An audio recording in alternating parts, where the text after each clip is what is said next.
Hello বন্ধুরা, এটা একটা গরমের গড়িয়া বেগুন।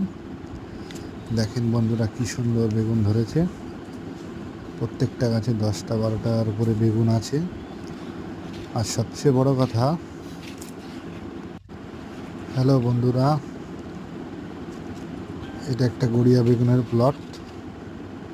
দেখেন কি সুন্দর বেগুন ধরেছে বেগুন গাছে। প্রত্যেকটা গাছে 10টা-12টা করে বেগুন। দেখেন একটা বেগুনও কানা নেই, ফ্রেশ বেগুন। আর 200 থেকে 300-র মধ্যে ওজন।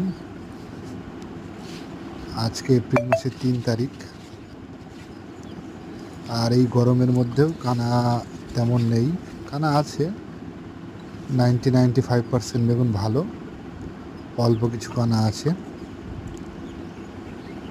তো এটাতে আমরা একটা বায়ো ওষুধ, তার সঙ্গে কেমিক্যাল ওষুধ দিচ্ছি, কিন্তু ডেলি স্প্রে। এখন গরমের সময় তো ডেলি স্প্রে করা লাগছে। খুব সুন্দর রেজাল্ট আসছে। গাছের কোয়ালিটিও ভালো, বেগুনও খুব ভালো আছে। তো আপনারা দেখতেই পাচ্ছেন, দেখেন প্রত্যেকটা বেগুন